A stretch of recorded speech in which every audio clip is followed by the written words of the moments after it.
Good morning and welcome to Workshop Wednesdays, Thehayteamtv. I think it's Workshop Wednesdays. I don't even know what they've called it yet. They haven't said anything. Well, this is most likely not going to be a big episode because I'm only doing a little job. Basically, it's a Merlot pickup hitch which comes off a Merlot. Anyway, so on the actual stalk where the pickup hitch comes down, there's an actual crack at the end of the crook. So it will basically like split open if it gets carried on to pick up any more trailers. So we're going to basically weld it up. I don't know what else to say. I'm so new at this. Right, now to the job. You see it cracked there. It's cracked underneath. This was covered in muck. I do prefer things come back when they're clean. If anybody comes over, just try and give it a quick clean so it saves me. I've actually blew out all the inside. It was all full of crap. So you can kind of see underneath there. It's cracked like kind of directly right through the other side. So we will gouge all this out and I will drill holes to stop the cracking going anywhere so I can find the crack and where it is. Luckily it hasn't distorted it, so we can crack on right onto it. These are the rods I'm going to be using for this job. So these are 716 low hydrogen rods, and these are 2.5mm diameter. That will get right into your crack, and then I'll probably cap it off with a 3.2. So I would use my MIG. I've got plenty of MIGs, I've got plenty of welders. I've got 4 or 5 welders in this workshop, and it can do any material you can pretty much think of. But I do stick.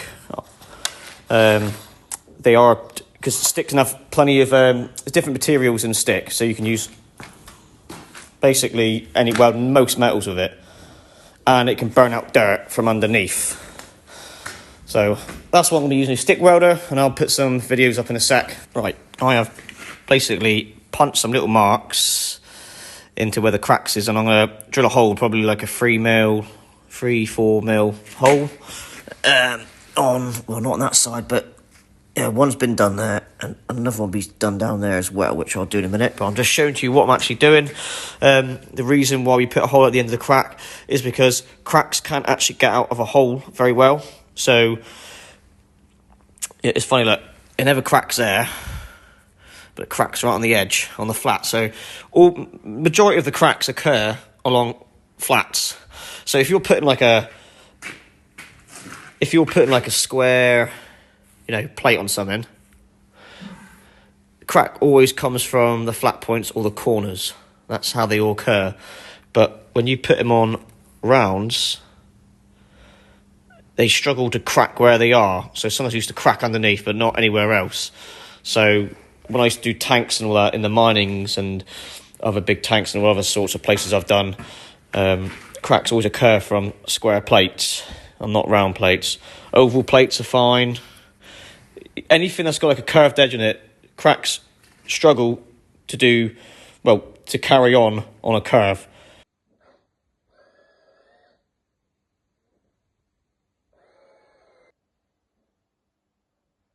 Not a way to go.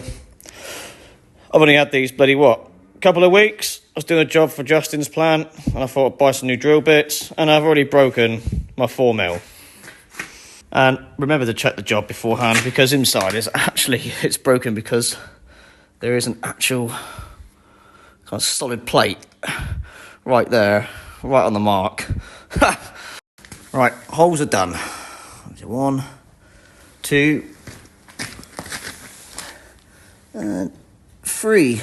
I should look a bit better, but there is actually welder plates inside here because of the latching system that goes against the back body here. So he kind of springs like that. Well, there he goes. He springs like that and he lands. It's like similar to how an axle hitch works on a tractor, but on a single drawbar. Right, now we're going to gouge it open and we'll get ready to weld.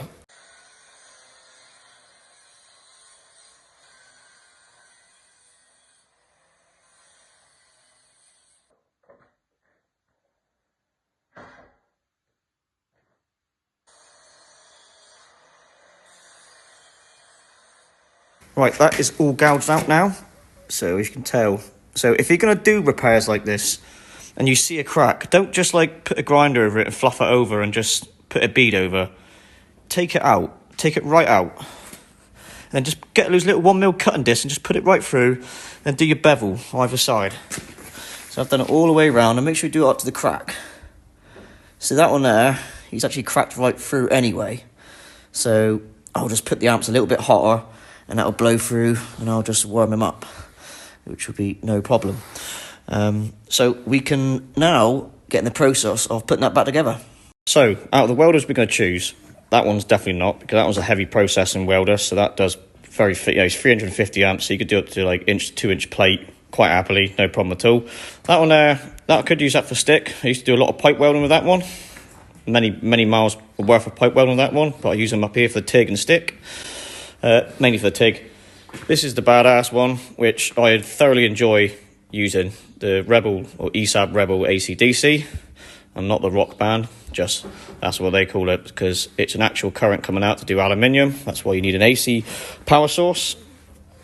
So we'll get this one plumbed in now, and we will get in the line of fire and then turn him on. It's pretty cool about this one, but he's got a little touchscreen on it and all that. Touchscreen, it's all obviously knobs and not touchscreen. So we're already set on sticks. I had to do a repair on a head trimmer yesterday, one of the hydraulic pipes blown. So the only thing that catches me out every time is that when you want to turn your hertz, so these are your hertz, basically, turn your hertz on, so it can go up to, I know it says your volts, but it is like basically your 50 hertz going into the welder. So we'll probably start them off, that's probably like a nice start off actually, just for doing a route. Maybe just turn them down to 52 amps and see how that goes. Right, so the welds have been gouged out now. So what I've done is I only took them out so far. So when I do, so I'm not going to do a hot pass. Normally you do like a root, hot pass and a cap.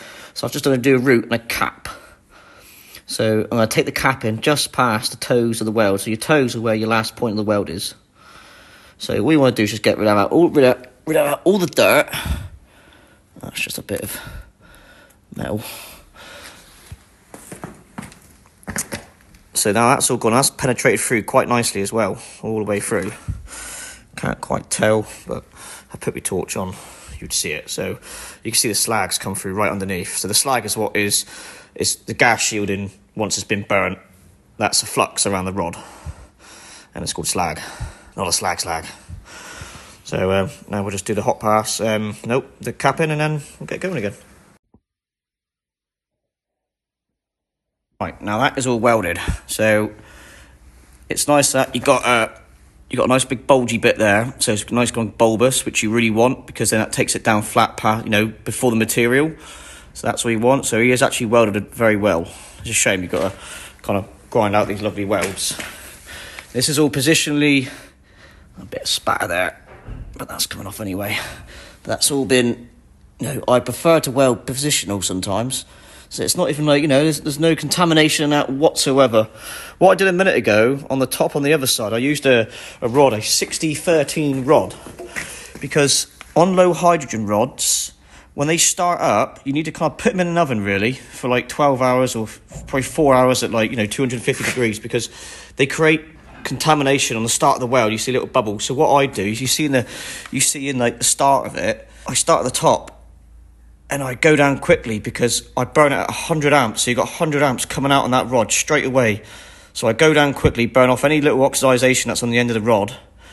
And then it gets to the right, and then quickly that you still have a bit of pulsing power to burn through the root before you start going up. So all I do is just do that. Go up really slowly.